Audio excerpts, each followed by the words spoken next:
болж байгаа Монгол Ардын намын 31-р их хурлын мэдээллийг газар дээрээс нь манай тоймч Алтан гэрэл хүргэлээ. Монгол Ардын намын даргыг сонгох санал хураалтын дүнгийн мэдээллийг бид эргэн та бүхэндээ хүргэх болно.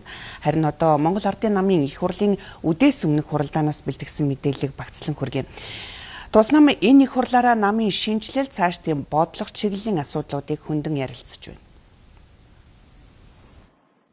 Зүүн төвийн социал-демократ үзэл баримталтай намын хувьд хүний хөгжилд анхаарах ёстой гэсэн байр суурийг илэрхийлээд байна. Мөн аж үйлдвэржилтийн бодлогыг хэрэгжүүлэх, хиймэл оюун ухаан, цахим шилжилтэд анхаарах, ирээдүйрөө чиглэсэн бодлого хэрэгжүүлэх ёстой гэсэн байр суурийг Монгол Ардын намын удирдлага дурдж байна.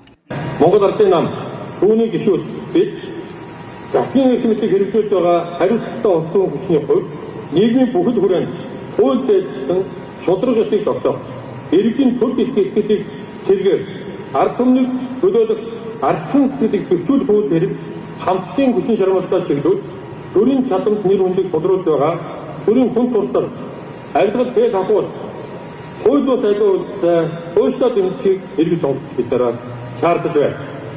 Монгол Ардын намын хувьд цаашид нээлттэй дэвшилтэд нийгмийн нам байх ёстой гэдгийг Монгол Ардын намын дараагасан улсын хурлын гишүүн оюун эрдэнэ хэлсэн үгэнд тодтогоод байна. Мөн намын энэ удаагийн их хурл гишүүд эв нэгдлээ хангахад чухал нөлөөтэй гэдгийг онцолсон. Шин зэрэглэлийн бодлого бол цар тахал Орос Украины дайн зэрэгдсэн түүхэн сорилтоос урган гарсан улс орны өмнө тулгамдж буй нийгэм эдийн засаглалын суурь реформын асуудлыг богино хугацаанд шийдвэрлэх зорилго бүхий ийм захиалга хөтөлбөр байсан гэж үзэж байна.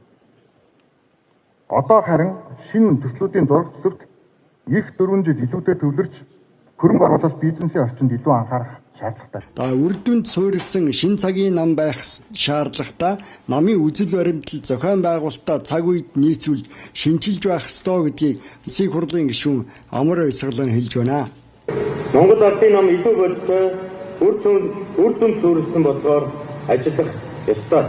Олон үзэл санааны дэвшилтэд шинэлэг талыг шүүн авч эдийн засгийн эрхчлөлтөд нийгмийн төвч боломж гэсэн хоёр тулгуур үзэл суурилсан дэвшилтэд төвч үзлийг баримтлан ажиллах нь намын хийгээд улс орны хөгжилд өнтэй хөв нэмрээ оруулах нэгдэх хэрэгцээгүй байгаа хэлхийг хүсэж байна. Харин Монгол Ардын намын гишүүд цаашид хамтын хүчээ нэгтгэх, эв нэгдлийг хангах учиртай гэдгийг ерөнхий сайд Зандан шатар мэдэгдээд байна. Мөн засгийн газрын бодлого үйл ажиллагааны чиглэлийн талаар ерөнхий сайд танилцуулж, эдийн засагт эерэг зарим талын өөрчлөлт гарч эхэлсэн талаар тайлбар өгсөн. Мөн засгийн газрын тэргүүний хувьд цаашид шинэ итгэл, эрс шинтгэлийн бодлого хэрэгжүүлэх, энэ чиглэлд хамтын хүчийг нэгтгэх ёстой гэдгийг Монгол Ардын намын их хуралд оролцогчдод уриалаад байна. Эх 5 жилийн үндсэн чиглэлийн улсын хурд төлөвлөлүүлээд байна. Энэ бол эдийн засгийн бүтцийг өөрчилж, эдийн засгийн тусгаар технологи баталгаажуулах, үйлдвэрлэж цуцлуулах, хараах байдал алах зах төлөвлөгөө юм. Шинэ итгэл, шинтгэлийн журам бодлогыг манай засгийн газар дэвшүүлэхдээ нэгдүгээр хүний хөгжил мяагаад төсөл багтчих. Хоёрдугаар эдийн засгийн тусгаар технологи баталгаажуулах. Гуравдугаар социал-демократ үзэл баримтлал нийцсэн тэгшиг шудраг ёсны техникийг байгуулах дуран тулгуурт боловсруулах. Шинэ итгэл шинжилгээ бол Монгол хүний хүсэл эрмэлзлийг шингээсэн, шинжлэх ухаан тулгуурласан, олон тул бодлогыг тулгуурласан Монголын хүсэл мөрөөдөл, Монголын шинэ итгэлийг болгочихлаа. Монгол Ардын намын ээлжид их хурлаар намын дарга шинээр сонгох юм. Мөн Монгол Ардын намын ерөнхий нарийн бичгийн даргын мэдээлэлээс үзвэл намын бодлого, үйл ажиллагаа, үзэл баримталтай холбогдох зарим асуудлыг намын их хурлаар хэлцэх ёстой гэсэн байр суурьтай байна. Энэ хурал дээр бид бүхэн эв нэгдлийн асуудлыг, улс орны өмнө тулгамдж байгаа нийгэм эдийн засгийн асуудлын гац шийдлийг, улс орны цаашдын хөгжлийн асуудлуудыг ярихаар хуран цугларж байгаа гэдгийг та бүхэнд хэлэхэд таатай байна.